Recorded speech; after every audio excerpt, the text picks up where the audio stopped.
Olá, eu sou a Mônica. Desde já eu peço para você se inscrever no meu canal, ativar as notificações assim. Todas as vezes que eu lançar um vídeo novo, você saberá.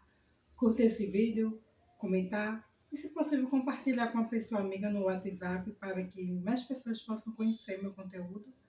Esses espaços são importantes para a plataforma, para a entrega do conteúdo. E hoje eu trago mais um estudo, trazendo aqui, discorrendo sobre Gênesis. Lembrando que eu faço esse mesmo conteúdo, só que lá no Instagram ele está mais adiantado.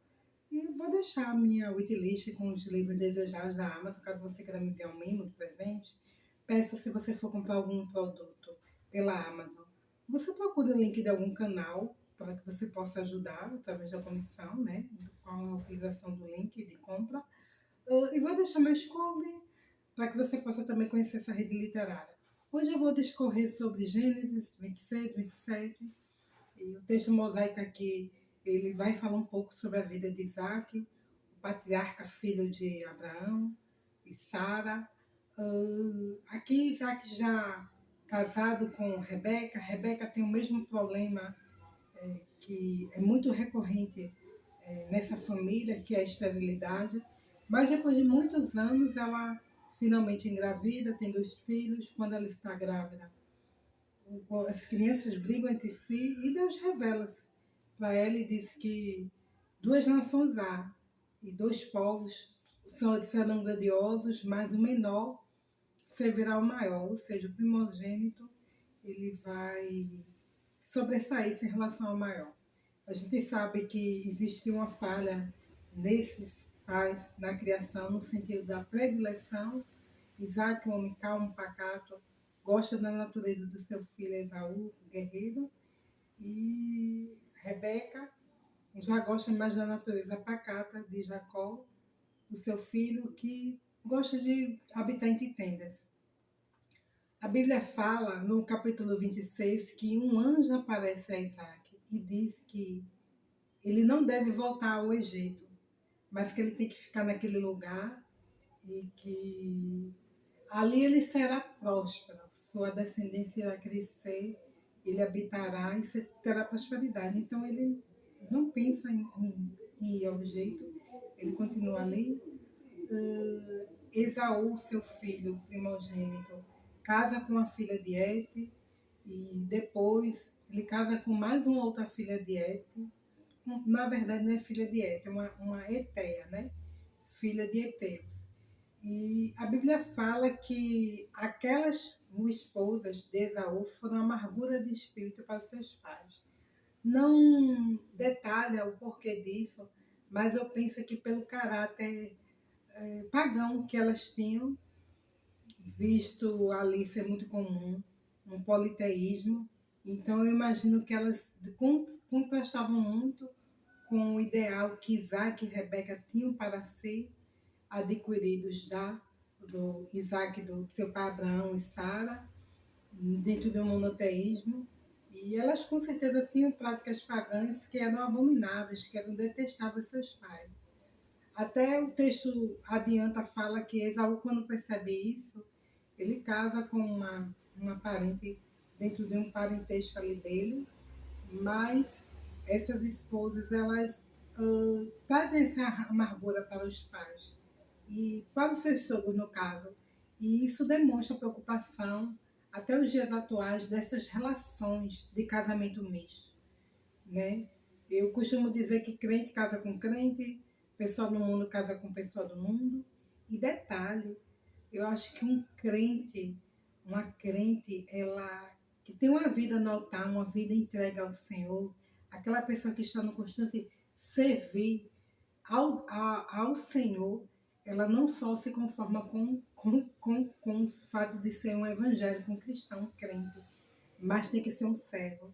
Porque sentar no banco de igreja e frequentar dominicalmente é muito comum, até no meio evangélico, mas ser crente, ser cristão, ter uma vida de renúncia, uma vida de busca, não é para qualquer um. A Bíblia fala que sem a santificação ninguém verá a Deus. Então não é simplesmente ser membro da igreja e congregar, mas ter uma vida consagrada de constante santificação. Porque essa natureza aqui carnal, ela só concorre para as coisas e corre para as coisas do mundo. Então precisa-se constantemente mortificar a carne, renunciar aos prazeres desse mundo para estar nesse ideal de santificação. Muito mais do que cristão, queremos ser servos.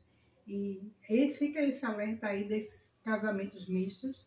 O texto de Gênesis avança e aí vai vir aquele momento no capítulo 27 das bênçãos proferidas sobre Jacó e sobre Esaú.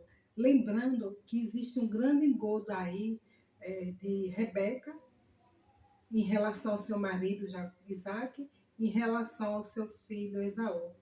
O texto mosaico fala que Isaac já estava velho, sua vista cansada, e ele chama o seu filho Esaú e diz: vai caçar algo e prepare uma carne gostosa, um ensopado gostoso para mim, porque eu já estou velho e eu quero te abençoar.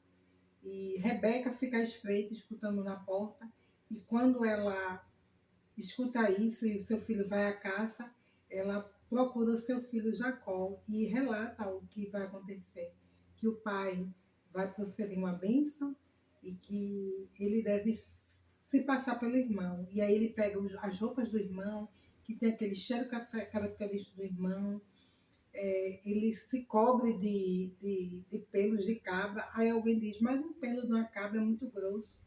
O Dr. Shed explica que são as cabras diferentes com a pelagem mais fina e assim ele fica peludo para se assemelhar ao seu irmão, visto o Esaú ser peludo. E aí ele vai ao encontro do seu pai, leva um ensopado que a mãe preparou e o pai fica meio desconfiado,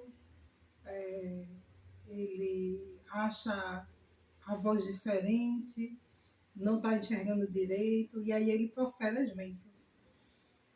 E abraça seu filho e sente o cheiro das roupas do filho, e aí acha de fato que é Esaú sendo Jacó.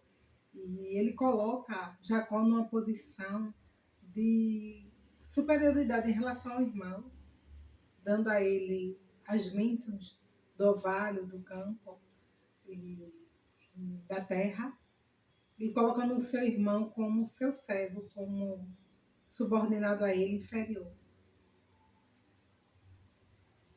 Passado esse tempo da bênção, chega Esaú com ensopado para seu pai e com consternação ele constata que o seu irmão já veio na frente e recebeu sua bênção. E o seu pai lamenta. Esaú lembra do fato dele ter vendido o direito dele de primogenitura com aquele ensopado de lentilhas, que eu já discorri a respeito. Mas o seu pai diz que não tem como voltar para essa bênção. E que Esaú ele vai estar longe dos lugares férteis. E onde ele estiver vai ser terras secas, sem orvalho. E aí a gente entende a sua natureza de caçador. O seu irmão diferente vai ser abençoado em solos férteis, em locais onde há orvalho e bênçãos de fertilidade.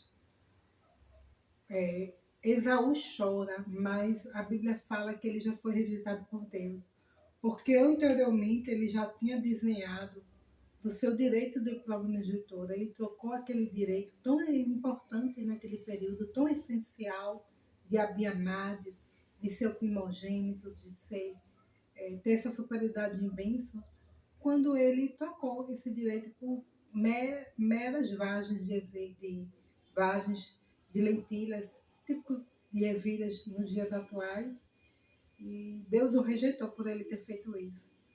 E é importante a gente pensar a respeito e pensar que às vezes talvez muitos estejam perdendo as bênçãos de Deus por meras lentilhas, por meros feijões, né?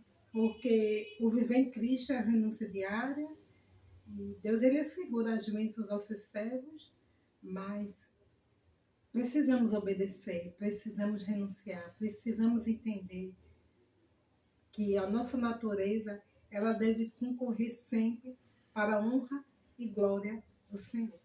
Quem quiser comentar, fica à vontade. Obrigada e até a próxima. Tchau, pessoal.